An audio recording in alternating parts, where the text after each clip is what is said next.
Every day नई technologies market में आती हैं। उनमें से कुछ सक्सेसफुल हो जाती हैं और कुछ समय के साथ साथ लोग भूल जाते हैं। आज से अगर आप 5 to 7 ईयर बैक जाएं तो एकदम से data science, big data, AI का एक अलग ही ट्रेंड चला और अभी तक बरकरार है। तो ये जो टेक्नोलॉजीज मैंने आपको बताई जो सक्सेस हो जाती हैं, उन्हीं टेक्नोलॉजीज में से कुछ ऐसी टेक्नोलॉजीज होती हैं जो यूजर्स के बीच में एक ट्रेंड पैदा करती है, लोगों के अंदर क्यूरियोसिटी आती है, उसके अंदर और रिसर्च होते हैं, नई चीज़ें सामने आती हैं। तो इस टाइप की जो टेक्नोलॉजीज हैं उन्हीं को हम इस चैप्टर में पढ़ने वाले हैं, जिस चैप्टर का नाम है एमर्जिंग ट्रेंड्स। तो चलिए शुरू करते हैं। आर्टिफिशियल इंटेलिजेंस ह्यूमन के इंटेलिजेंस को, जैसे decision making, problem solving, learning, इन सारी कैपेबिलिटीज़ को मशीन के अंदर सिमुलेट करना आर्टिफिशियल इंटेलिजेंस कहलाता है। क्या आपने कभी सोचा है कि कैसे गूगल मैप हमें ये बता पाता है कि किस रोड पे कितना ट्रैफिक है? क्या आपने देखा है कभी कि जब आप सोशल मीडिया पे अपने फ्रेंड्स के साथ फोटोज़ लगाते हैं तो फेस को ऑटोमेटिकली रिकॉग्नाइज कर लेता है? क्या आपने देखा है कैसे अलेक्सा और गूगल जैसे ऐप आपसे नेचुरल लैंग्वेज में बात कर पाते हैं? ये सारे एआई द्वारा पावर्ड हैं। मशीन ह्यूमन की तरह इंटेलिजेंटली बिहेव करे, इसके लिए हम डेटा सेट से उसको ट्रेन करते हैं और डेटा सेट जो होता है वो मशीन का नॉलेज बेस तैयार करता है, जहां से मशीन आपको आंसर्स करता है लर्न करके। मशीन अपने प्रीवियस एक्सपीरियंस से भी सीखता है और अपने आंसर्स में बदलाव भी करता है। ऐसे ही हम एआई के बहुत सारे सबसिस्टम्स को पढ़ने वाले हैं। मशीन लर्निंग ये भी आर्टिफिशियल इंटेलिजेंस का एक सब सिस्टम है, जिसमें मशीन के अंदर ये एबिलिटी होती है कि वो लर्न कर सके डेटा से बाय सम स्टैटिस्टिक मेथड्स के थ्रू। ठीक है, इसमें एक एल्गोरिदम होता है जिसको हम मॉडल बोलते हैं। उस मॉडल को ट्रेनिंग सेट डेटा से ट्रेन किया जाता है और उसके बाद उसके टेस्ट्स होते हैं।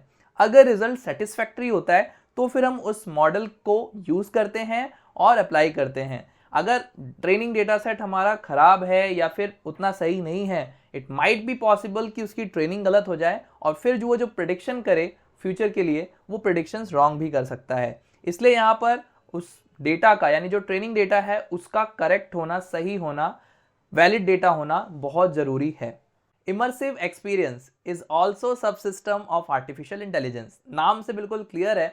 आप लोगों ने 3D मूवीज एक्सपीरियंस किया होगा, जहां पे आपको गॉगल्स लगाने के बाद जब 3D में आप देखते हैं तो आपको ऐसा फील होने लगता है कि ये सब कुछ हमारे बहुत सामने हो रहा है, राइट?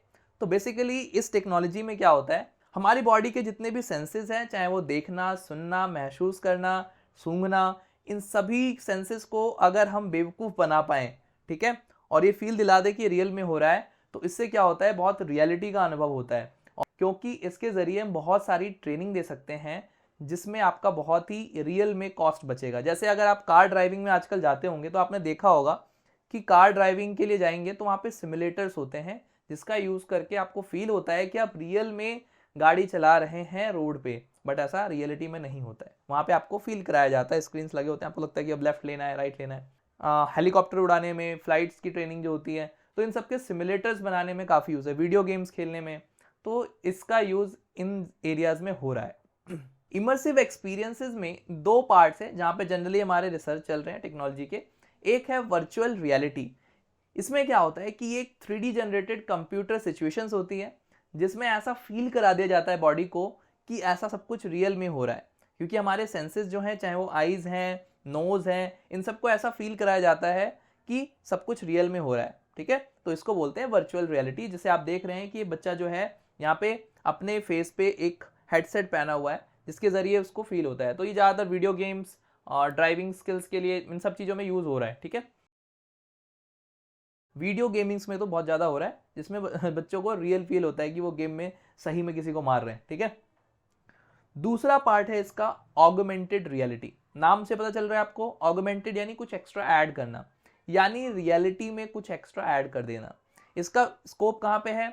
इसमें क्या होता है कि सपोज करिए आपने एक कैमरा लिया और कैमरा से आप पिक्चर ऐसे देख रहे हैं। ठीक है, आप पिक्चर देख रहे हैं, साथ साथ में रियल चीज़ों पे अगर उसकी इन्फॉर्मेशन भी मिलने लगे, जैसे कि मैंने यहाँ कैमरा क्लिक किया, वहाँ पे दिखा रहा है कि यहाँ पे एक साइबर कैफ़े है, ये रास्ता इधर को जाता है। ठीक है, यहाँ पे एक रेलवे रिजर्वेशन सेंटर है, ऐसी सारी इन्फॉर्मेशन आपको मिलने लग जाए। यहाँ पे कैफ़े है, यहाँ पे रेस्टोरेंट है, तो आपने बस कैमरा ऑन किया है बट ऑगमेंटेड चीजें यानी जो एक्स्ट्रा चीजें इंफॉर्मेशन वो आपको दिखने लग गई ऑब्जेक्ट के ऊपर, तो ये क्या है, ऑगमेंटेड रियलिटी है। ठीक है, आप सभी ने लेंस कार्ट का यूज किया होगा। जब आप वहां पे कैमरा ऑन करते हैं तो आपके फेस पे डिफरेंट टाइप के आप गॉगल सेट कर सकते हैं, जो भी फिर आपको अच्छा लगता है अपने फेस पे वो आप परचेज करते हैं। तो मुझे बताइए ये किसका एग्जांपल है, ये वर्चुअल रियलिटी का है या फिर ऑगमेंटेड रियलिटी का है, कमेंट करके बताइए जरूर बच्चों। ठीक है, रोबोटिक्स इज आल्सो सब system of artificial intelligence. Images में आप देख पा रहे हैं यहाँ पे एक रोवर है, अभी हमने अपना एक रोवर भेजा था चांद पे, देखा होगा आपने, और यहाँ पे एक लड़की की इमेज है जो कि एआई है, यानी रोबोट्स है जो ह्यूमन की तरह दिखती है। ठीक है, और यहाँ पे ड्रोन है। तो बेसिकली रोबोट्स जो हैं वो कई तरह के हो सकते हैं, व्हील्ड हो सकते हैं, लेग वाले हो सकते हैं, ह्यूमन की तरह दिखने वाले होते हैं जिसको ह्यूमनॉइड बोलते हैं।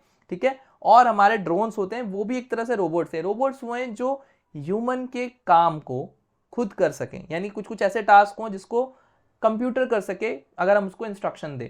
तो बेसिकली ये सब क्या कर रहे हैं, जो रोवर है वो क्या कर रहा है, वहां पे चांद पे जाके लैंड करके उसके बाद चीजों को इकट्ठा कर रहा है। ठीक है, और हमारी रिसर्च में हेल्प कर रहा है।